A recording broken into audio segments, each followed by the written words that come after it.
তার আজকে আমি চলনের মধ্যে পেশি টিস্যু, পেশি মাস্কুলার টিস্যু বা পেশি কলা, অস্থিপেশির গঠন ও রাসায়নিক উপাদান এবং পেশি সংকোচনের কৌশলের উপর আলোচনা করব। তাহলে প্রথমে আসি পেশি কলা কি। সংকোচন প্রসারণে সক্ষম টিস্যুকে আমরা মাস্কুলার টিস্যু বা পেশি কলা বলি। এই যে মাস্কুলার শব্দটি কি ল্যাটিন শব্দ মাস্কিউলাস, যার অর্থ হচ্ছে ছোট ইঁদুর। এই পেশিগুলো আমাদের ত্বকের নিচে, তাদের যে চলনটা, সেই চলনটা অনেকটা ছোট ইঁদুরের, ধাবমান একটি ইঁদুরের মতো, ওই ইঁদুরের মানে মতো বলে এই মাস্কুলার থেকে বা ছোট ইঁদুর থেকে মাস্কাস থেকে মাস্কুলার শব্দটি এসেছে। সংকোচন প্রসারণে সক্ষম এই যে টিস্যুগুলো, সেগুলোকে আমরা মাস্কুলার টিস্যু বলছি। এই টিস্যুগুলো কি করছে? এই টিস্যুগুলো আমাদের চলনে সাহায্য করছে। চলনটা কি? চলন হচ্ছে যে প্রক্রিয়ায় জীব সক্রিয়ভাবে এক স্থান থেকে অন্য স্থানে যাচ্ছে, সেটাকে চলন বলছে। আমি জীব বলছি, হয়তো তোমরা বলতে পারো উদ্ভিদ কি চলতে পারে না। উদ্ভিদ যেটা করছে তার শাখা প্রশাখা বিস্তার করে দিচ্ছে, মূল দিয়ে যাচ্ছে, এটাও কিন্তু তার চলন। যদিও আমরা প্রাণীদের ক্ষেত্রে চলনটাকে বলি লোকোমোশন, আর উদ্ভিদের ক্ষেত্রে মুভমেন্ট বলি। এখানে আমরা যেহেতু পেশির মুভমেন্ট নিয়ে আলোচনা করব, আমরা সেই জন্য চলনটাকে এখানে মুভমেন্টই বলা হয়েছে। তো এই সংকোচন প্রসারণে সক্ষম পেশি কলা, মানে পেশি কলাগুলো বা পেশি টিস্যুগুলোকে আবার তাদের গঠন, অবস্থান, কাজের ভিত্তিতে তিন ভাগে ভাগ করা হয়েছে। প্রথমটা হচ্ছে ঐচ্ছিক, অর্থাৎ যে পেশিগুলো আমাদের ইচ্ছার উপর নির্ভর করছে, আমরা ইচ্ছা মাফিক নিয়ন্ত্রণ করতে পারছি, সে পেশিগুলোকে ঐচ্ছিক পেশি বলছি। অনিচ্ছিক পেশি অর্থাৎ যে পেশিগুলো আমাদের ইচ্ছাধীন না, যেমন ধর আমাদের পরিপাকতন্ত্রের পেশি আছে, আমাদের ব্লাডারের পেশি, এই পেশিগুলোকে আমরা নিয়ন্ত্রণ করতে পারি না, সেগুলোকে অনিচ্ছিক পেশি বলে।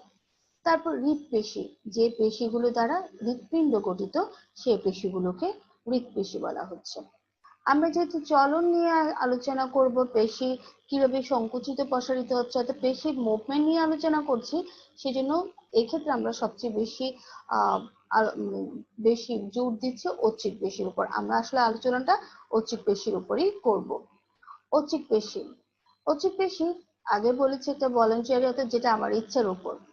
এটাকে আরো বিভিন্ন নামে ডাকা হয়, যেমন কারণ হচ্ছে, যেমন ধরো এটাকে কঙ্কাল পেশি বলা হয়। কেন? কারণ এটার সাথে অস্থির সংযোগ থাকে বলে এটাকে কঙ্কাল পেশি বলে। আবার এটাকে অমসৃণ পেশি বলে, আবার এটাকে জোড়া কাটা পেশি বলে। কারণ হচ্ছে এখানে যে প্রোটিনটা আছে, তোমরা জানো, দেখবে এখানে অ্যাক্টিন এবং মায়োসিন দুই ধরনের প্রোটিন আছে। এই প্রোটিনগুলো একান্তর বা সজ্জার কারণে দেখতে জোড়া কাটা মনে হয়, এবং এই কারণে এদেরকে জোড়া কাটা পেশি বলা হয়, অথবা এদেরকে আবার অমসৃণ পেশিও বলা হয়ে থাকে। এখন আসো আমরা একটা পেশির গঠন দেখি। এই যে একটা পুরো পেশি, এই পেশির, অর্থাৎ এই পেশির মধ্যে অসংখ্য কোষ আছে, যেগুলোকে আমরা বলছি পেশি তন্তু বা মাসল ফাইবার। এই মাসল ফাইবার বা একটা পেশি কোষ আবার কি একটা আবরণী দ্বারা আবৃত থাকে। সে আবরণীটার নাম হচ্ছে এন্ডোমায়াসিন, এন্ডোমায়াসিয়াম, এন্ডোমায়াসিয়াম। এখন আসো, তাহলে এই যে এই আবরণীটা, এটাকে আমরা বলছি এন্ডোমায়াসিয়াম। এরপরে আসো, এই এই বেশ কয়েকটা এরকম ফাইবার নিয়ে আর শুধুমাত্র মাংসপেশি তন্তুগুলো নিয়ে একটা আরেকটা গঠন তৈরি হচ্ছে, যেটিকে বলা হচ্ছে ফ্যাসিকল, অথবা আমরা এটাকে বলে থাকি ফ্যাসিকোলাস। এই ফ্যাসিকোলাসের মধ্যে পেশি তন্তু থাকে প্রায় 4 থেকে 20টা পর্যন্ত পেশি তন্তু থাকে। এই ফেসিকুলাসটা আবার আরেকটা আবরণী দ্বারা আবৃত থাকে, যে আবরণীটাকে আমরা বলছি পেরিমাইশিয়াম। একটা যেটা মাসেলকে আবৃত করে রাখছে, একটা তন্তুকে আবৃত করে রাখছে, সেটাকে আমরা বলছি এন্ডোমাইসিয়াম। এবং যেটা ফ্যাসিকুলাস বা ফেসিকলকে আবৃত করে রাখছে, সেটাকে আমরা বলছি পেরিমাইশিয়াম। আর এরকম অনেকগুলো ফেসিকুলাস নিয়ে একটা পেশি গঠিত হচ্ছে, সে পেশিটাকে আমরা বলছি, পেশির যে আবরণীটাকে, সেটাকে আমরা বলছি এপিমাইসিয়াম। তাহলে এখন দেখো, এই পেশিগুলো আবার যেমন ধরো এখানে আমি অস্থির সাথে, তোমরা দেখতে পাচ্ছ বোন, অস্থির সাথে এগুলো সংযুক্ত। এই যে সংযুক্ত যে অংশটা, এটা হচ্ছে তন্তুময় যোজক কলা দ্বারা গঠিত বা তন্তুময় যোজক টিস্যু নিয়ে গঠিত।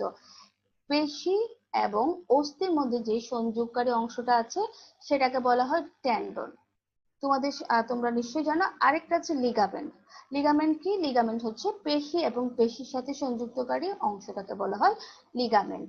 এখন আমরা আমাদের এই পেশির অর্থাৎ কঙ্কাল পেশি বা অস্থি পেশির গঠনটা আমরা একটু দেখি। এই পেশিতন্তুর আমরা জানি যে প্রত্যেকটা সেলের যে মেমব্রেন আছে, যে সেটাকে আমরা প্লাজমা মেমব্রেন বলি, এবং এক্ষেত্রে সেটাকে বলা হয় সার্কুলেমা, অর্থাৎ পেশি তন্তুর ক্ষেত্রে এটার নাম হচ্ছে সার্কুলেমা। এরপরে আসো, এখানে দেখো এই সার্কুলেমার ভেতরে যে সাইটোপ্লাজম আছে সেটাকে বলা হয় সার্কোপ্লাজম। আরেকটা কথা এখানে বলি, সেটা হচ্ছে এই যে পেশি তন্তুগুলো বলছি, পেশি তন্তুর ভেতরে আবার থাকে কি, আমাদের যে পেশি তন্তুগুলো সেগুলো কতগুলো প্রোটিন দ্বারা গঠিত। আসলে সেই প্রোটিনগুলো হচ্ছে মায়োফাইব্রিল। এই প্রোটিনগুলোকে আমরা বলছি মায়োফাইব্রিল। এই মায়োফাইব্রিল গুলো আবার যেমন ধরো আমরা একটাকে বলছি অ্যাক্টিন, আবার আরেকটাকে বলছি মায়োসিন। অ্যাক্টিন বলছি, মায়োসিন, এগুলো হচ্ছে মূলত মায়োফাইব্রিল। এখন আমরা দেখি এই যে গঠনটা, এই যে সার্কুলেমাটা এখানে কি, দেখো সার্কুলেমাটা কিন্তু সেলের ভেতরে ঢুকে গেছে। এই যে অংশটা সেটা হচ্ছে টি টিউবিউল, আর এই যে অংশটা এখানে দেখানো হয়েছে এটা হচ্ছে সার্কোপ্লাজমিক রেটিকুলাম। আমরা জানি আমাদের সেলের ভেতরে যেটা থাকে সচরাচর সেটাকে আমরা এন্ডোপ্লাজমিক রেটিকুলাম বলি, আর এক্ষেত্রে এটাকে বলা হচ্ছে সার্কোপ্লাজমিক রেটিকুলাম। তোমরা জানো যে এন্ডোপ্লাজমিক রেটিকুলামে 3 ধরনের গঠন থাকে, একটা হচ্ছে সিস্টার্নি, একটা হচ্ছে ভেসিকল, আর একটা হচ্ছে টিবিউল। এখানেও সিস্টার্নিটা আছে, এই যে সিস্টার্নি, এই টিউবিউলের দুই পাশে, অর্থাৎ টি টিউবিউলের দুই পাশে এটা এবং এটা, এই তিনটা মিলে একটা গঠন তৈরি হয় যেটাকে বলা হয় ট্রায়াড। এটাকে বলা হয় ট্রায়াড। এই সার্কোপ্লাজমিক রেটিকুলামের কাজটা, একটা ইম্পর্টেন্ট কাজ করবে সংকোচনের জন্য, সেটা হচ্ছে ক্যালসিয়াম আয়ন নিঃসরণ করে থাকে। তাহলে এইটা হচ্ছে অস্থিপেশি মোটামুটি একটা গঠন। আমরা দেখি এটার আরেকটু গঠনটা আরেকটু দেখি। সেটা হচ্ছে এটা যে মায়োফাইব্রিল বলেছি আমি, সে মায়োফাইব্রিলের গঠন। এই মায়োফাইব্রিলের মধ্যে দেখো এখানে অনেকগুলো ব্যান্ড আছে। তারপর এই যে এখানে যে লাল মোটা করে দেওয়া হয়েছে এটা আসলে মায়োসিনকে বোঝানো হয়েছে, যেটাকে এখানে বলা হচ্ছে থিক ফিলামেন্ট। ঠিক আছে। আবার দেখো যেগুলো একটু সরু, এটা হচ্ছে অ্যাক্টিন, যেটাকে বলা হচ্ছে তিন ফিলামেন্ট। এই যে এটাকে বলা হচ্ছে তিন ফিলামেন্ট। এই ফিলামেন্ট গুলোর মাঝখানে, অর্থাৎ এগুলোর অবস্থানের উপর এদের মধ্যে বিভিন্ন ধরনের ভাগ দেখা যায়। এই যে এখানে আমি ডোরাদার বলেছে, মাসলদার, দেখো এগুলো দেখতে, অর্থাৎ অ্যাক্টিন এবং মায়োসিনের কারণে দেখো এগুলো দেখতে অনেকটা ডোরাকাটা হয়ে যায়। আসলে মাসল আমাদের জন্য, বিশেষ করে অস্থি পেশি আমাদের জন্য খুবই প্রত্যেকটা পেশি গুরুত্বপূর্ণ। যেমন ধরো আমাদের যে আমরা হাঁটার সময় আমরা প্রায় আমাদের এই হাঁটাটাকে কার্যকর করার জন্য 200টা পেশি কাজ করে থাকে। এখন আসো আমরা আরেকটু দেখি এই মানে এই যে এত বড় একটা ঘটনা ঘটছে, এতগুলো পেশি কাজ করছে, কিভাবে করছে, এটার জন্য আমরা একটু সূক্ষ্ম গঠনটাও দেখে থাকি। কি গঠনটা যে আমি সার্কোমেয়ার বলেছিলাম, সার্কোমেয়ারটা হচ্ছে আসলে ওই যে বললাম মায়োফাইব্রিলের একটা ইউনিট। এই ইউনিটের মধ্যে দেখিয়েছিলাম আমি, এখানে মায়োসিন আছে, এখানে অ্যাক্টিন আছে। এই যে ব্যান্ড গুলোর কথা বলেছে, আমি একটু ব্যান্ড গুলোর কথা বলি তোমাদের সাথে। এই যে এ ব্যান্ড, এখানে দেখো এ ব্যান্ডের মধ্যে আবার কিন্তু এই যে অ্যাক্টিন এবং মায়োসিন দুইটাই আছে, অর্থাৎ এ ব্যান্ডের মধ্যে অ্যাক্টিন এবং মায়োসিন দুইটাই আছে, দেখতে পাচ্ছ। এখন এই অ্যাক্টিন এবং মায়োসিনের মাঝখানে আবার একটা জোন আছে, একটা অঞ্চল আছে, যেটাকে এইচ অঞ্চল বলা হচ্ছে। এইচ এই শব্দটা আসছে হেলার থেকে। হেলার একটা জার্মান শব্দ, যার এই শব্দের অর্থটাই হচ্ছে ব্রাইট। যেহেতু দেখো যেখানে ওভারল্যাপ করছে সেখানে কিন্তু কালচে দেখায়, কিন্তু যেখানে মানে এখানে দেখো এখানে শুধুমাত্র মায়োসিন আছে, এখানে কিন্তু ওভারল্যাপ হয় নাই, যার কারণে এটা উজ্জ্বল, এই জন্য এটাকে বলা হচ্ছে এস জোন বা এইচ অঞ্চল। এরপর আসো এখানে আবার আরেকটা লাইন দেখানো হচ্ছে এম লাইন। এম লাইনটা কি, এটা হচ্ছে আহ যদি বা ক্রিয়েটিন কাইনেজ, এখানে এম লাইনটা আমি একটু করে এই সরাসরি বলি এটাকে, এটা হচ্ছে এম লাইনটাকে বলা হয় মিডল, মিডল শব্দ থেকে এম আসছে, অর্থাৎ মিডল অফ দ্য সার্কোমেয়ার, এই সার্কোমেয়ারের মাঝখানে এটা আছে বলে এটাকে এম লাইন বলা হচ্ছে। এরপরে আসো এখানে তোমরা আই ব্যান্ড, আই ব্যান্ডটা কি, আই ব্যান্ডটা হচ্ছে দুইটা আই ব্যান্ডের মাঝখানে, এখানে এটা তো একটা সার্কোমেয়ার দেখানো হচ্ছে, এখানে একটা আই ব্যান্ড দেখানো হয়েছে। দেখো এই যে এর পরে আরেকটা যদি সার্কোমেয়ার দেখানো হতো, তাহলে দুইটা ব্যান্ডের মাঝখানে যে ব্যান্ডটা সেটা হচ্ছে আই ব্যান্ড, সেটা হচ্ছে আই ব্যান্ড।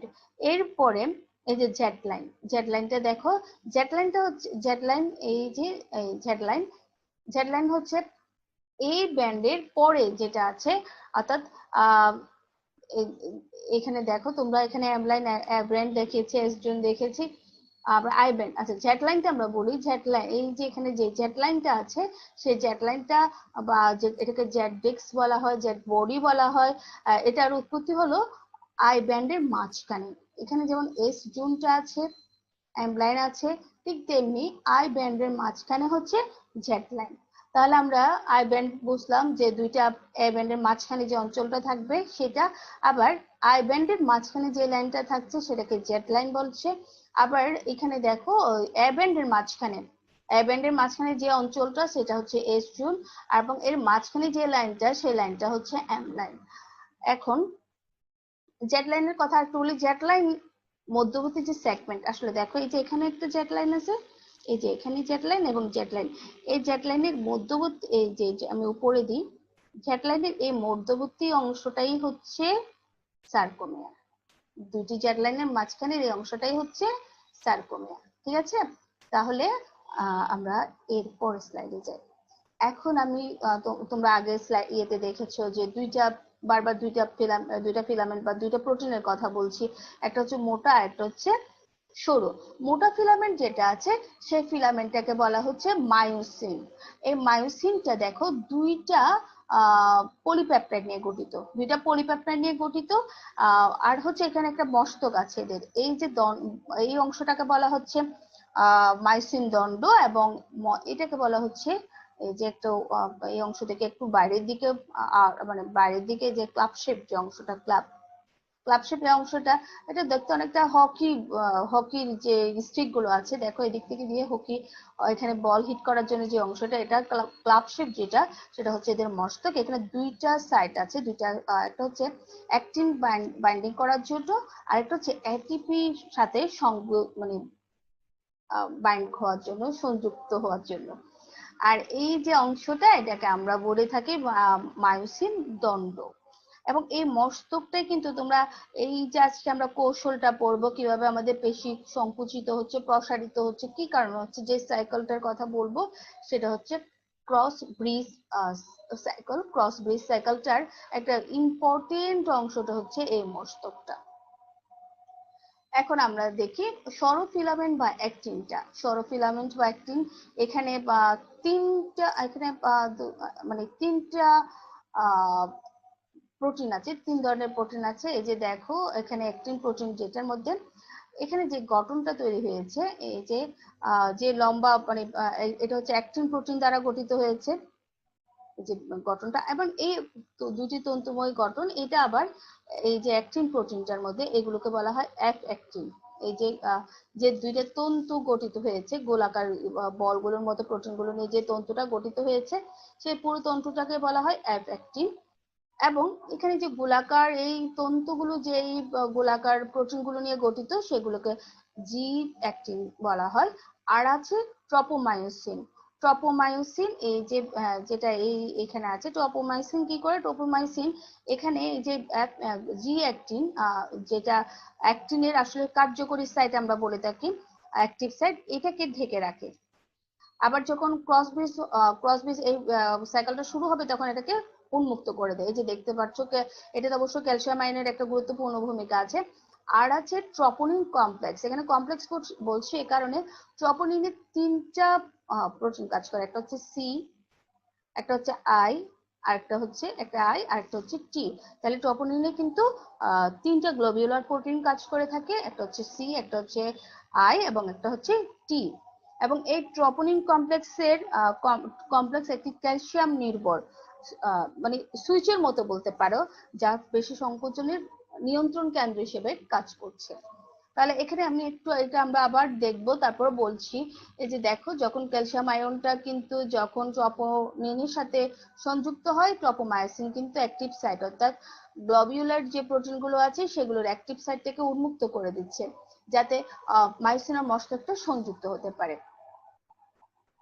এখন আরেকটা খুবই গুরুত্বপূর্ণ একটা অংশ, সেটা হচ্ছে নিউরোমাস্কুলার জাংশন। নিউরোমাস্কুলার জাংশন, এই এই শব্দটা থেকে তোমরা কিন্তু বুঝতে পারছো যে নিউরোমাস্কুলার, নিউরো মানে হচ্ছে নিউরন অর্থাৎ স্নায়ু, মাস্কুলার, মাস্কুলার মানে মাসল অর্থাৎ যেখানে জাংশন, যেখানে সংযুক্ত হয়েছে।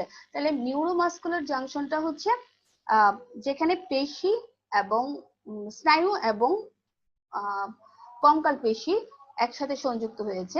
এখানে প্রত্যেক মানে একেবারে কি বলা যায়, প্রত্যক্ষ স্নায়ু সংযোগ হয় কঙ্কাল পেশির সাথে।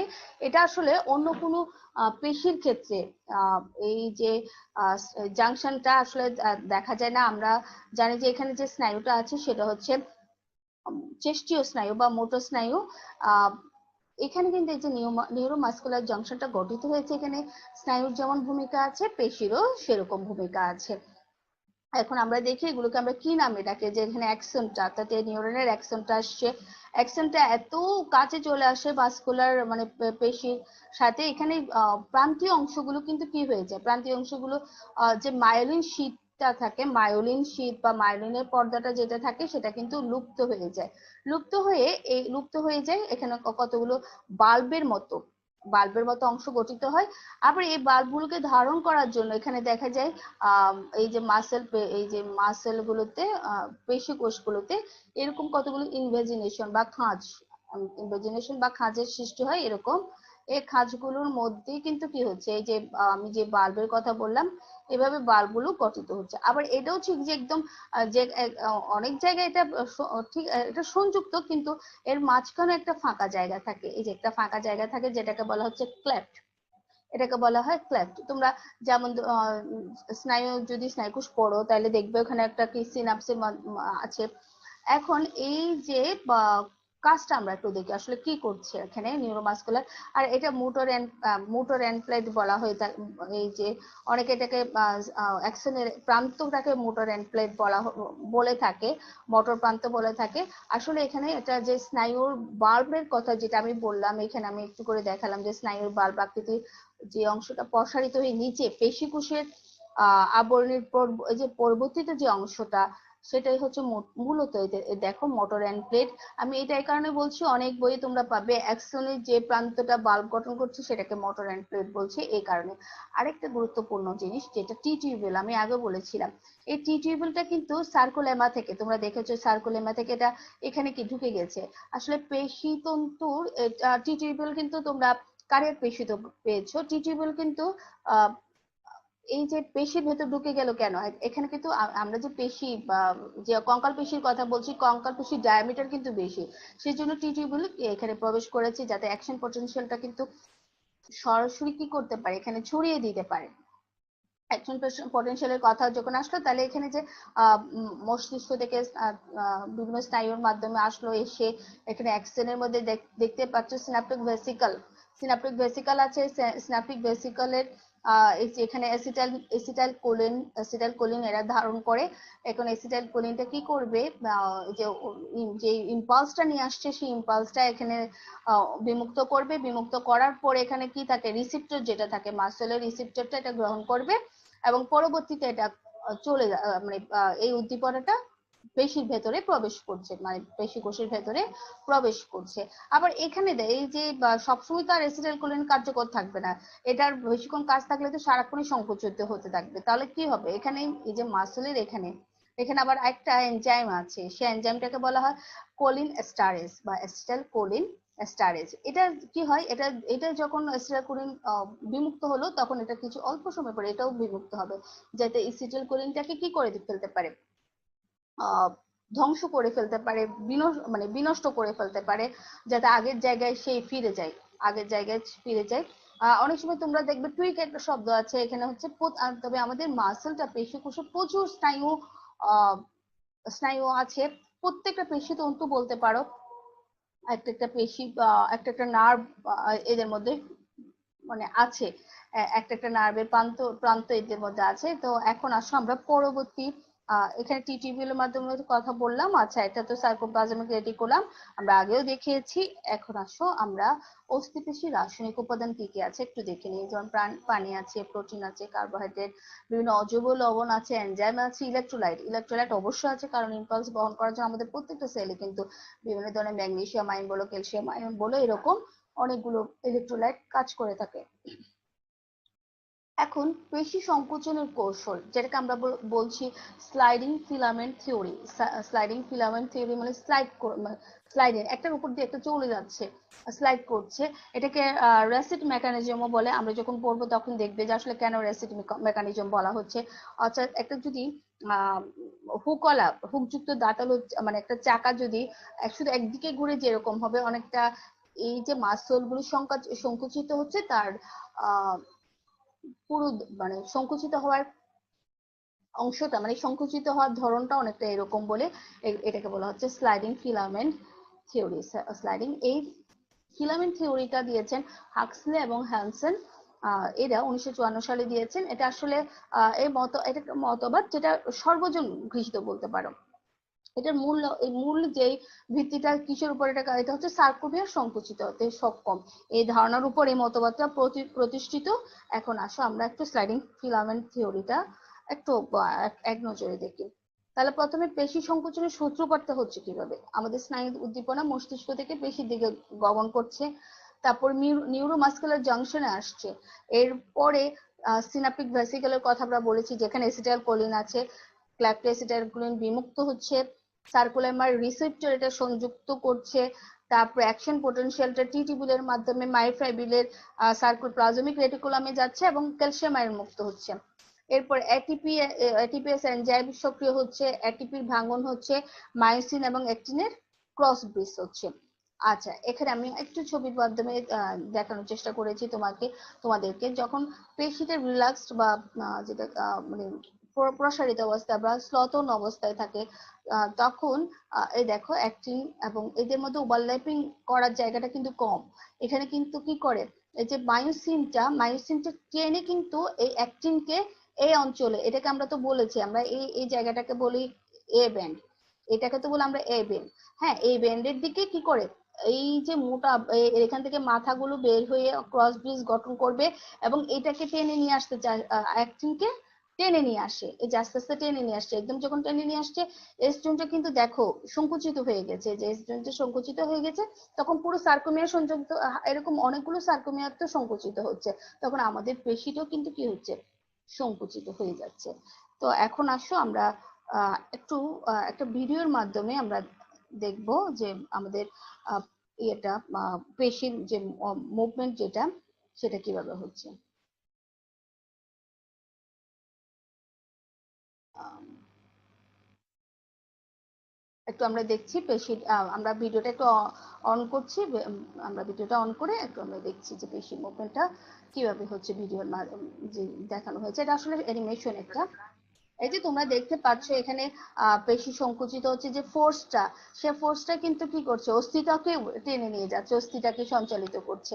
এখন আমরা ক্রস ব্রিজ সাইকেল যেটা, এটা হচ্ছে আসলে অনেকগুলো বলতে পারো যে মলিকুলার আণবিক অনেকগুলো ঘটনার একটা সমষ্টি। তাহলে আমরা একটু দেখি যে সার্কোমিয়ার কথা আমরা বলেছি, আসলে পেশিতন্ত্রের একটা ইউনিট, অনেকগুলো এরকম ইউনিট নিয়ে একটা পেশিতন্ত্র গঠিত হচ্ছে। এই যে আমরা এখানে দেখিয়েছিলাম যে টিক ফিলামেন্ট এবং তিন ফিলামেন্ট, অর্থাৎ টিকটা হচ্ছে মায়োসিন এবং তিনটা হচ্ছে অ্যাক্টিন। তো দেখো এটা কিন্তু কি হচ্ছে, সংকুচিত হচ্ছে। এখন এটা আমরা একটু বিস্তারিত দেখবো কি হচ্ছে এটার মধ্যে। সুন্দর একটা অ্যানিমেশন। তোমরা এতক্ষণ যেটা দেখেছো অ্যাক্টিন, এটা হচ্ছে অ্যাক্টিন ফিলামেন্ট। আর এটা হচ্ছে দেখো ক্যালসিয়াম আয়ন মুক্ত হলো, উদ্দীপনা যেহেতু আসছে, তখন এটা কি করছে, ট্রপোনিনের গঠনটা চেঞ্জ হয়ে যাচ্ছে। গঠনটা চেঞ্জ হয়ে গিয়ে এটা কি করছে, এটা যে ট্রপোমায়োসিন, তাকে কিন্তু ট্রপোমাইসিন কিন্তু ঘুরে যাচ্ছে। ট্রপোমাইসিন ঘুরে গিয়ে কি করছে, যে অ্যাক্টিভ এগুলো অ্যাক্টিভ সাইট গুলো মুক্ত হয়ে যাচ্ছে, আর মাইসিনের হেডটা এটার সাথে সংযুক্ত হয়ে গেল।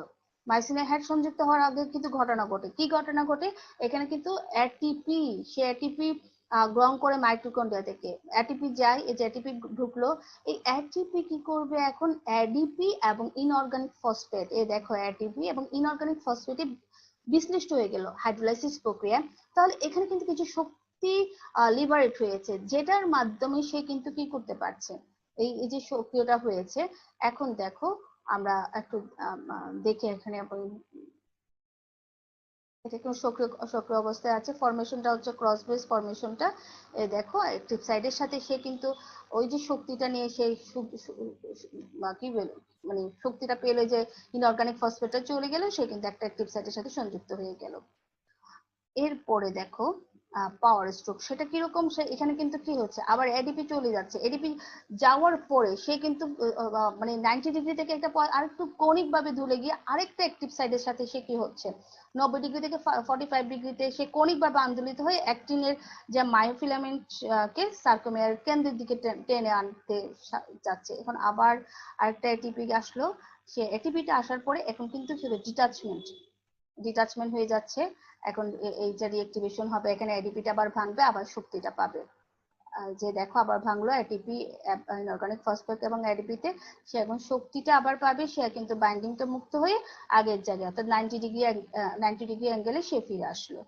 এইভাবেই কিন্তু কি, এই যে যতক্ষণ পর্যন্ত ক্যালসিয়াম আয়ন থাকবে ততক্ষণ পর্যন্ত ট্রপোনিনের গঠন চেঞ্জ হবে, এই যে অ্যাক্টিভ সাইটটা ট্রপোমাইসিন অ্যাক্টিভ সাইট উন্মুক্ত করে রাখবে, ততক্ষণ পর্যন্ত এই ক্রস ব্রিজ চলতে থাকবে। এবং ক্রস ব্রিজ চলতে চলতে দেখা যাচ্ছে কি, এই যে এই অঞ্চল এই ব্যান্ডের দিকে অ্যাক্টিনটাকে সে কি করছে, টেনে নিয়ে আসছে, মাথাগুলোর সাথে সে টেনে নিয়ে আসছে, টেনে নিয়ে এসে এইভাবেই কি সংকোচনটা হচ্ছে। এখন কিন্তু সংকোচনটা যে সবসময় থাকছে সেটা না, এটা কিন্তু পেশি থেকে অ্যাসিটাইল কোলিন স্টারেজ যেটা, সেটা মুক্ত হচ্ছে। অ্যাসিটাইল কোলিন যখন মুক্ত হচ্ছে, তখন কিন্তু কি হবে, মানে স্নায়ু প্রান্ত দ্বারা পেশির স্টিমুলেশনটা বন্ধ হয়ে যাচ্ছে। তারপর এরপরে ক্যালসিয়াম আয়ন কিন্তু, আর ক্যালসিয়াম আয়ন সার্কোপ্লাজম রেটিকুলামে ফেরত যাচ্ছে। এভাবেই কিন্তু কি হচ্ছে, অ্যাক্টিভ সাইটটা আবার বন্ধ হয়ে যাচ্ছে। দেখো অ্যাক্টিভ সাইট গুলো বন্ধ হয়ে যাচ্ছে, তারপর কি ক্রস ব্রিজটা ভেঙে যাচ্ছে, পেশিটা প্রসারিত হয়ে যাচ্ছে। তো আমরা এটা দেখলাম। এখন আসো আমি আশা করি এই ভিডিও থেকে তোমরা বুঝতে পেরেছো যে আসলে স্লাইডিং ফিলামেন্ট থিওরিটা কিরকম। এখন আরেকটা বিষয়, সেটা হচ্ছে এই যে তোমরা দেখছো এটিপি না থাকলে কিন্তু কি হচ্ছে না, পেশি সংকুচন প্রসারণে বা ক্রস ব্রিজটি সংগঠিত হচ্ছে, এটার একটা মূল উপাদান কিন্তু হচ্ছে এটিপি সরবরাহ। এটিপি সরবরাহটা কিন্তু কি হচ্ছে, মানে একদম কি বলা যায়, প্রতিনিয়ত একদম থাকতেই হচ্ছে। এখন এটিপিটা আমরা এটিপিএস এনজাইমের মাধ্যমে ভেঙে এটা এডিপি এবং ইনঅর্গানিক ফসফেটে পরিণত হচ্ছে, যেটা এবং এটিপিটা আসলে সুলভ শক্তির উৎস, কিন্তু সর্বাধিক মানে সবচেয়ে বেশি কাজের সময় যে পরিমাণ শক্তির দরকার, সেই চাহিদা উৎপাদনের তুলনায় অনেক বেশি। সেজন্য এটিপি উৎপাদিত হয় তার চেয়ে বেশি কি হয়ে যাচ্ছে, খরচ হয়ে যাচ্ছে। এখন এই খরচটা মানে পুনঃসংশ্লেষণের জন্য এক্ষেত্রে আবার দেখা যাচ্ছে ক্রিয়েটিন ফসফেটের সাথে এডিপি সংযুক্ত হয়ে ক্রিয়েটিন এবং এটিপি তৈরি হচ্ছে। আবার কিন্তু ক্রিয়েটিন ফসফেটটা অবিরাম সরবরাহের জন্য কি হচ্ছে, আবার ক্রিয়েটিন এবং এটিপি সংযুক্ত হচ্ছে, ক্রিয়েটিন ফসফেট তৈরি হচ্ছে। এখন এই যে মানে কি বলা যায়, যেভাবেই শক্তিটা মানে ক্ষয় হচ্ছে, এটা নিঃশেষ হয়ে যাওয়ার কথা, কিন্তু এরূপ হয় না, কারণ আসলে বারবার কিন্তু কি হচ্ছে, এটিপি পুনঃসংশ্লেষিত হচ্ছে। এবং এই যে এইগুলো আসলে আমরা তো জানি যে এটিপি আমরা পেয়ে থাকি স্নেহ, শর্করা, এগুলো বিপাকের ফলে আমরা কিন্তু প্রতিনিয়ত এটিপি পাচ্ছি, এবং এখানে আমাদের মধ্যে ক্রিয়েটিনিন আছে, এবং ক্রিয়েটিনের সাহায্যে আমরা ক্রিয়েটিনিন ফসফেট তৈরি হচ্ছে, এবং ক্রিয়েটিন ফসফেট থেকে আবার কি এটিপি আমরা পেয়ে থাকছি। তাহলে কিন্তু মানে ঋণাত্মক অবস্থায় শক্তির যে ক্ষয় সেটা আর ঋণাত্মক অবস্থায় যাচ্ছে না, একটা সব সময় নিঃশেষ হচ্ছে না, এটা একটা ব্যালেন্স অবস্থায় থাকছে, কারণ এটিপি বারবার পুনঃসংযোজিত। তাহলে চলো আমরা একটু পেশি সংকোচনের যে যান্ত্রিক কৌশল আছে, এটা দুইটা ভাগ আছে, একটা হচ্ছে সমটন বা আইসোটোনিক পেশি সংকোচন, এটা একটু দেখি। এক্ষেত্রে কি হয়, এটা পেশির দৈর্ঘ্যটা হ্রাস পাবে, স্থূলতাটা বৃদ্ধি পাবে, আয়তন অপরিবর্তিত থাকে। এটা হচ্ছে কি যখন ক্রস ব্রিজ হচ্ছে তখন অ্যাক্টিন ফিলামেন্টকে এ লাইনের দিকে টেনে নিয়ে যায়, ফলে কি হচ্ছে অঙ্গ সঞ্চালন বা বোঝা স্থানান্তরের সময় আমরা এই আইসোটোনিক কন্ট্রাকশনটা করে থাকি। আইসো মানে হচ্ছে কি সম, টনিক মানে হচ্ছে টান। এখানে টনিকটা আসলে বুঝতে পারছি, যখন পেশি সংকুচিত হয় তখন কিন্তু কি হয়, বল উৎপাদিত হচ্ছে। এই যে বলটা, সেই বলটাই হচ্ছে টান। এখন আমরা যখন বলের পরিমাপটা কি করে করা হয়, এটা ভার উত্তোলনের মাধ্যমে করা হয়, কারণ ভার হচ্ছে সংকুচনটাকে রোধ করছে, সংকুচনের রোধ। অর্থাৎ ভার যখন বৃদ্ধি পাবে তখন পেশি খাটো হওয়ার বা সংকুচনের গতিটা হ্রাস পাবে, এবং যখন একদম ভারশূন্য হয়ে যাবে তখন সংকুচন বা খাটো হওয়ার গতিবেগ সর্বোচ্চ হবে। তাহলে এই ধরনের পেশি সংকুচনের মাধ্যমে, আমি তো বললাম যে আমাদের আসলে অঙ্গ সঞ্চালন, যে তোমরা দেখতে পাচ্ছ অঙ্গ সঞ্চালন বা বোঝা স্থানান্তরের কাজে এটা ব্যবহৃত হয়ে থাকে।